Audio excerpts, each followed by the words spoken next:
कहाँ छुपी है शक्तियाँ? एक बार देवताओं में चर्चा हो रही थी। चर्चा का विषय था मनुष्य की हर मनोकामनाओं को पूरा करने वाली गुप्त चमत्कारी शक्तियों को कहाँ छुपाया जाए।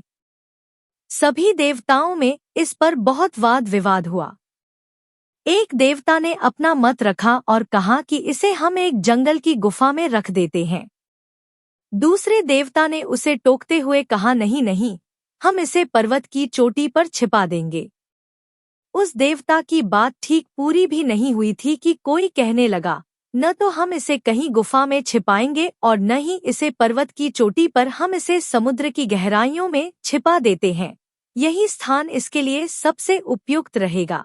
सबकी राय खत्म हो जाने के बाद एक बुद्धिमान देवता ने कहा, क्यों न हम मानव की चमत्कारिक शक्तियों को मानव मन की गहराइयों में छिपा दें।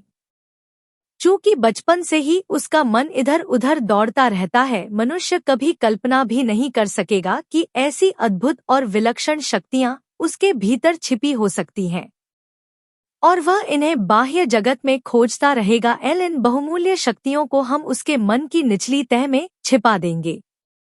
बाकी सभी देवता भी इस प्रस्ताव पर सहमत हो गए और ऐसा ही किया गया। मनुष्य के भीतर ही चमत्कारी शक्तियों का भंडार छुपा दिया गया। इसलिए कहा जाता है, मानव मवन में अद्भुत शक्तियां निहित हैं। दोस्तों, इस कहानी का सार यह है कि मानव मन असीम ऊर्जा का कोष है।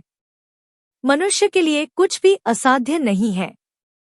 लेकिन बड़े दुख की बात है, उसे स्वयं ही विश्वास नहीं होता कि उसके भीतर इतनी शक्तियां विद्यमान हैं।